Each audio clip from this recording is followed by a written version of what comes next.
Bismillahirrahmanirrahim. Assalamu alaikum viewers. I'm your host S.M. Hali with another edition of Defense and Diplomacy.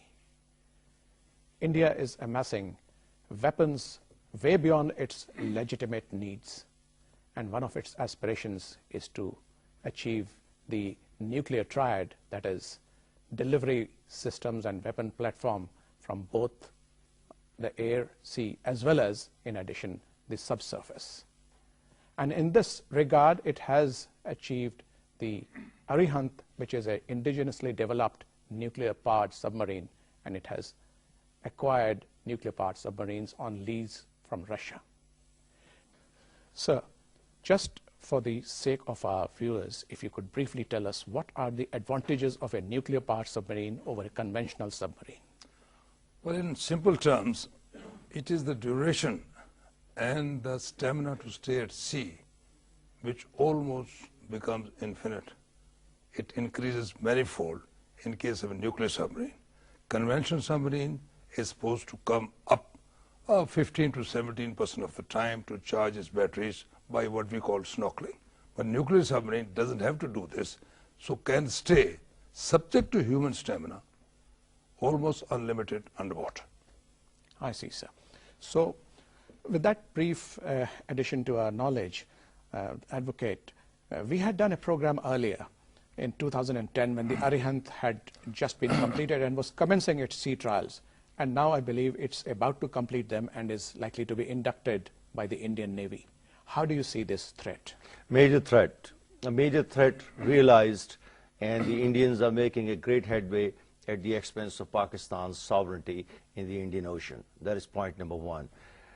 A nuclear triad, be it airborne nuclear assets of a country, be it the land-based nuclear assets of a country, or be it the subsurface submarine-based weapon systems that can, these three things actually constitute what is called a nuclear triad.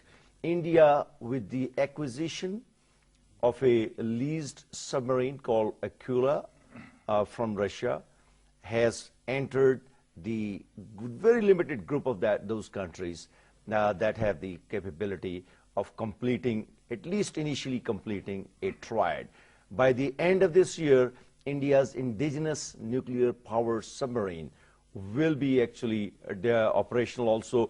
Even if it is not operational by the end of the year, it will be operational in the few months after that.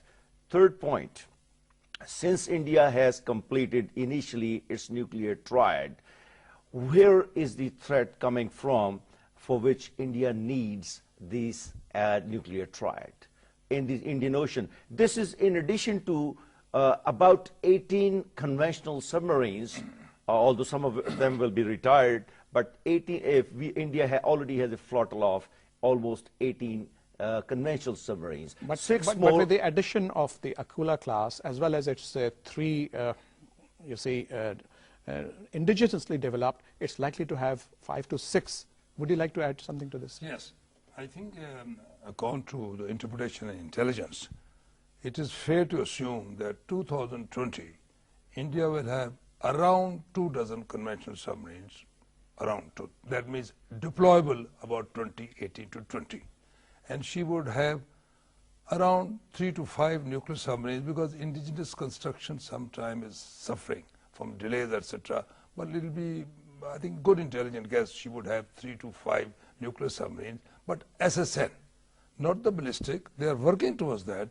These nuclear submarines would be able to stay, of course, indefinitely at sea, subject to human stamina, and they'll be able to fire long-range torpedoes and also short-range surface-to-surface missiles. So there is a setup. Now, this being so, many people have asked me, what should be the target for our submarine force? So I have always said that you need 5 to 6 submarines initially to cover their coast, main their areas and where their bases are, and you need another 3 or so to deploy them sea lines of communication to disrupt their oil supplies from the Gulf or from Suez, etc. So let's say deployment in North Arabian Sea. So Pakistan needs 9 operational submarines which means you should have 12 to have operation at number of 9 submarines. Right, sir. So, Advocate Tariq Pirzada, you were talking about the Aquila class. Now, the Aquila class, while the Indians were on board and trials were taking place, in 2008, off the Sea of Japan, the first Aquila met with an accident in which 21 personnel died. But still, India has completed its sea trials, and it is likely to be handed over to the Indians this very month, in the next day or so. So how do you look at? Well, as far as the technological disasters are concerned, Aquila has faced that, disaster. So that threat, from the technological point of view in the Indian Ocean next to Pakistan, is very real also. It can happen again, number one. Number two, assuming that everything goes well, let's see what is the direction of the India's amassing its naval forces, and especially the nuclear power. Pakistan is the most immediate country that they want to dominate. They want to dominate Indian Ocean very clearly. They want to dictate all the countries, littoral countries along the Persian Gulf and the Red Sea, because they know there is no other navy in the region. This is a very interesting thing that can come up and counter them. The Iranians do have a small fleet of 3 conventional submarines, but they are facing major problems, and the Iranian Navy is still not. If you hold that thought, the Admiral wants to make a contribution. Yes, I think the possession of nuclear submarines, if I may say, it is a strategic weapon, and it is extension of your foreign policy to exert your power in the region. Pakistan, as I understand, has no such ambition. But we being in the region, it will be unfair and wrong to say that we are not concerned. But there are other countries like Australia, like Indonesia, other regional countries, Malaysia, who I'm sure feel concerned. Now, talking about Australia and nuclear-free Indian Ocean, you would recall that late 60s or early 70s, Indian stance was to have a nuclear-free Indian Ocean. And now, as we proved with our friend from India in the last program, Commodore C. Uday Bhaskar, yes. he admitted. Yes, they said they've changed.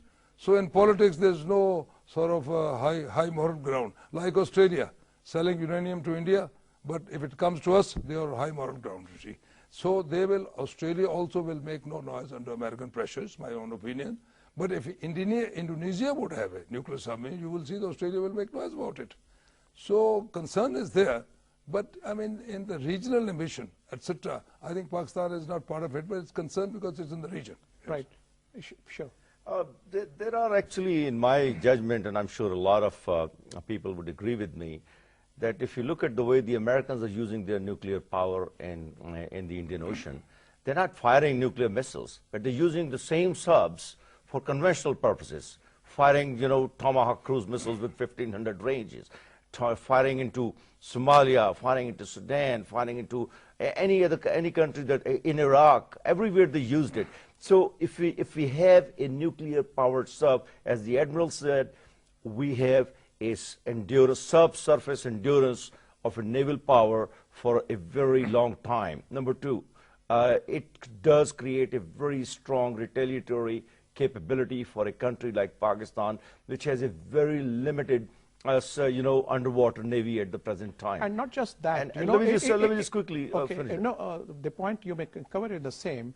It adds to the assured second strike capability. Absolutely. This is what I was saying, that once you have a nuclear power submarine, you have a subsurface second strike capability, and that creates a very powerful deterrence. As we were discussing a minute earlier, the basic purpose of these strategic weapons is to create deterrence. If India has it, there is, in my judgment, I'm very simple, because there are dual purposes that will be served with the acquisition of a nuclear power submarine, Pakistan cannot allocate a lot of funds to maintain a very large conventional navy. So to be selective, I would go for at least a couple of nuclear power submarines, in my judgment. This is something that has to be seriously concerned, because it will provide both the conventional as well as nuclear purpose, strategic as well as non-strategic purpose. Right.